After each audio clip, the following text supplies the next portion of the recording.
اس تکلیف کو صبر کے ساتھ برداشت کرنے سے۔ اگر وہ واویلا کرتا ہے، ناشکری کے کلمات کہتا ہے، تو تکلیف تو ختم نہیں ہوتی لیکن اجر زائل کر دیا جاتا ہے۔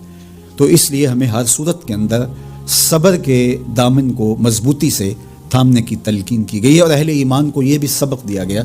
کہ جب انہیں کوئی بھی مصیبت پہنچتی ہے تو وہ کہتے ہیں انا للہ و انا الیہ راجعون، کہ ہم اسی کے ہیں اور اسی کے حضور پلٹ کے جانا ہے۔ تو یہ وہ امر ہے کہ جو ان کی طبیعت کے اندر ٹھہراؤ پیدا کرتا ہے اور ان کی زندگیوں کے اندر اللہ تعالیٰ جل شانہ پر جو یقین ہے اس کا پتہ دیتا ہے۔ اگر مصیبت کو اللہ کی طرف سے سمجھ کے، مان کے صبر کیا جائے، اس کو مقدور سمجھا جائے، اس پر واویلا نہ کیا جائے، اللہ کی نافرمانی کا کوئی کلمہ نہ بولا جائے، اپنے عقیدے میں تزلزل نہ آنے دیا جائے، اپنے رویوں کی خوبصورتی کو زائل نہ ہونے دیا جائے، تو اس کا مطلب ہے کہ وہ شخص مومن ہے، اس کا یقین ہے کہ یہ اللہ کی طرف سے ہے۔ تو پھر اس کے یقین کے صلے کے اندر اللہ اس کو پھر ہدایت قلب کا چراغاں نصیب کرتا ہے، اور فرمایا واللہ بکل شیء علیم، اور اللہ ہر شے کو جاننے والا ہے۔ اسے پتہ ہے کہ کسی پر مصیبت نازل کیوں کرنی ہے، اور اس مصیبت سے اس کا امتحان لینا مقصود ہے، اس کے درجوں کو بلند کرنا مقصود ہے، اس کے گناہوں کو معاف کرنا مقصود ہے، اس کو کسی آزمائش میں ڈال کر کے اس کو مزید کندن بنانا مقصود ہے، یا اس کا کیا مقصود ہے، اس کو سزا دینا مقصود ہے، یہ اسے پتہ ہے۔ تمہارا رب تمہاری طرف آنے والی جو تکلیفیں ہیں ان کے اندر ہزارہا پنہا حکمتوں سے واقف ہے۔ یہاں یہ بات بھی سمجھنے کے قابل ہے کہ جو شخص مصیبت کے آنے پر صبر اور استقامت کے ساتھ اس سے نپٹتا ہے اور اللہ پر جو اس کا یقین ہے اس میں تزلزل پیدا نہیں ہونے دیتا، کل من عند اللہ، اے محبوب فرما دیجئے جو کچھ ہے وہ تمہارے رب کی طرف سے، یہ اس کا خیال اور فکر ہے کہ یہ میرے اللہ کی طرف سے، تو پھر اس مصیبت کو ٹالنے والا بھی وہی ہے۔ تو اگر یہ اس کا عقیدہ پختہ تھا تو پھر وہ مالک کی دہلیز چھوڑ کے، مالک کی چوکھٹ چھوڑ کے کسی اور دہلیز پہ نہیں جائے گا، کسی اور چوکھٹ پہ نہیں جائے گا، وہ اس مصیبت کو دور کرنے والا مؤثر حقیقی اللہ کو ہی جانتا ہوگا، اور اسی کے حضور دعائیں کرے گا، التجائیں کرے گا، کسی شرک کا ارتکاب نہیں کر سکتا ہے، اور وہ مالک کی دہلیز سے کبھی روح گردانی نہیں کر سکتا، بلکہ اس تکلیف کے آنے سے وہ اپنے رب کے ساتھ اور زیادہ جڑ جائے گا۔ اور اگر وہ صبر کرے تو یہ اس کا ایک مرتبہ ہے کہ وہ حوصلے کے ساتھ اس تکلیف کو برداشت کرے، اور دوسرا مرتبہ جو اس سے بڑھ کر ہے کہ اس پہ اللہ کی رضا کے سانچے میں اپنے آپ کو ڈھال لے کہ جے سونا میرے دکھ وچ راضی، میں سکھ نو چلے ڈاواں۔ اگر وہ اس بات پہ راضی ہے تو کوئی بات نہیں ہے، میں اس پہ راضی ہوں کہ میرے رب کی یہ رضا ہے۔ تو یہ دونوں چیزوں کا مل جانا، یا دونوں میں سے کسی ایک کا مل جانا، یہ اللہ کی طرف سے اس کو دیا گیا انعام ہے جو اس مشکل حالات میں اس کو حاصل ہوتا ہے۔ اب وہ کس کیفیت میں ہے اللہ تعالیٰ اس کو خوب جانتا ہے، کہ وہ اس پہ صبر کر رہا ہے یا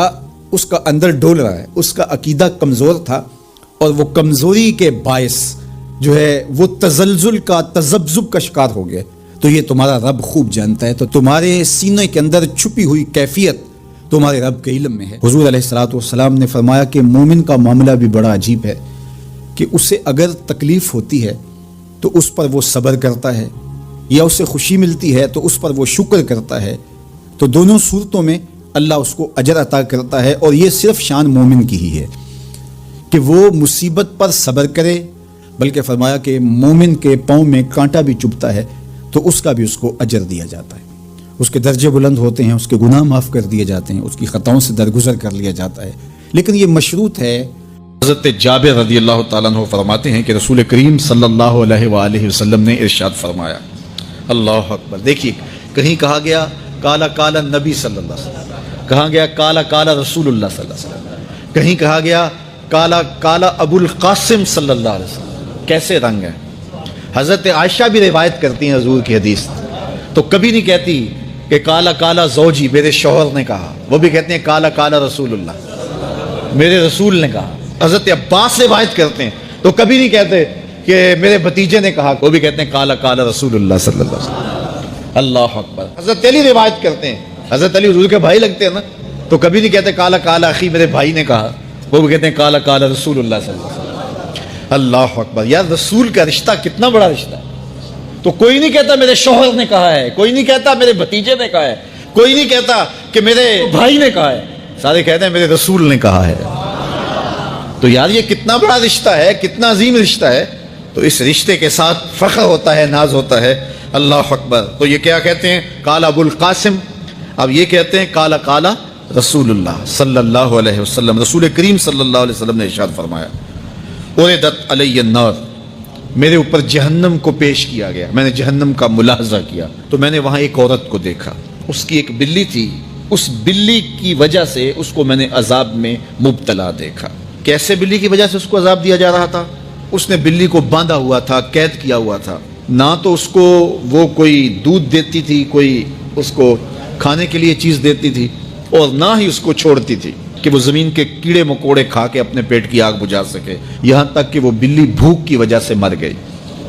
رسول اللہ فرماتے ہیں بلی کی اس مالکہ کو میں نے جہنم کی آگ میں جلستے ہوئے دیکھا۔ اور عمر بن عامر الخزائی، بنو خزاعہ کا شخص عمر، اس کو میں نے دیکھا اپنی انتڑیوں کو جہنم کی آگ میں دھکیل رہا ہے، اس کی انتڑیاں نکلی ہوئی ہیں اور جہنم کی آگ میں گھسیٹتی ہوئی اس کی انتڑیاں جا رہی ہیں۔ یہ پہلا شخص تھا جس نے صائبہ بنائے تھے، جانوروں کے کان چیر دیے اور بتوں کے نام پہ چھوڑ دیے، یعنی سب سے پہلے بت پرستی کا آغاز عرب میں کرنے والا بنو خزاعہ کا عمر بن عامر یہ تھا۔ تو اس کو میں نے حضور نے فرمایا دیکھا کہ یہ جہنم کی آگ میں جلس رہا ہے، چونکہ اب جتنے بھی لوگ بت پرستی کریں گے ان سب کا گناہ عمر بن عامر کے نامہ اعمال میں درج ہوگا، ان کو بھی گناہ ملے گا جو بت پرستی کرتے ہیں۔ اور چونکہ ایجاد اس نے کیے تھے، بت اس نے بنائے تھے، تراشے اس نے تھے، پھر اس کے بعد اس نے جانور بتوں کے نام پہ چھوڑے تھے، چڑھاوے چڑھانے کا انداز اختیار کیا تھا، لہٰذا اس کو جو ہے وہ گناہ پہنچتا رہے گا۔ تو کہا میں نے اس کو عذاب میں مبتلا دیکھا۔ تو اگر خیر کی بنیاد رکھو گے نیکیاں ملتی رہیں گی، کھاتے کبھی بھی کلوز نہیں ہوں گے، اور اگر برائی کی بنیاد رکھو گے قیامت تک اس برائی پر جو عمل کرتے رہیں گے اس کا گناہ بھی کھاتے میں پڑتا رہے گا۔ اللہ اکبر۔ تو ہمیں اچھائی کی طرح ڈالنی چاہیے، نیکی کی طرح ڈالنی چاہیے۔ آقا کریم علیہ الصلوۃ والسلام نے ایک موقع پر فنڈ مانگا تو ایک شخص نے اٹھ کر کے پیش کیا، تو جب اس نے پیش کیا تو اس کے دیکھا دیکھی دوسرے بھی کھڑے ہو گئے، دوسرے بھی پیش کرنے لگے، بعض کا سارے خاموش ہوتے ہیں، کوئی ہمت نہیں کرتا، تو ایک کھڑا ہوا تو اس کو دیکھ کے دوسرے بھی کھڑے ہو گئے۔ تب حضور نے فرمایا تھا من سنّا فی الاسلام سنتاً حسنۃ فلہ اجرھا، جس نے اسلام میں کوئی اچھا طریقہ رائج کیا اس کو اس کا اجر ملے گا،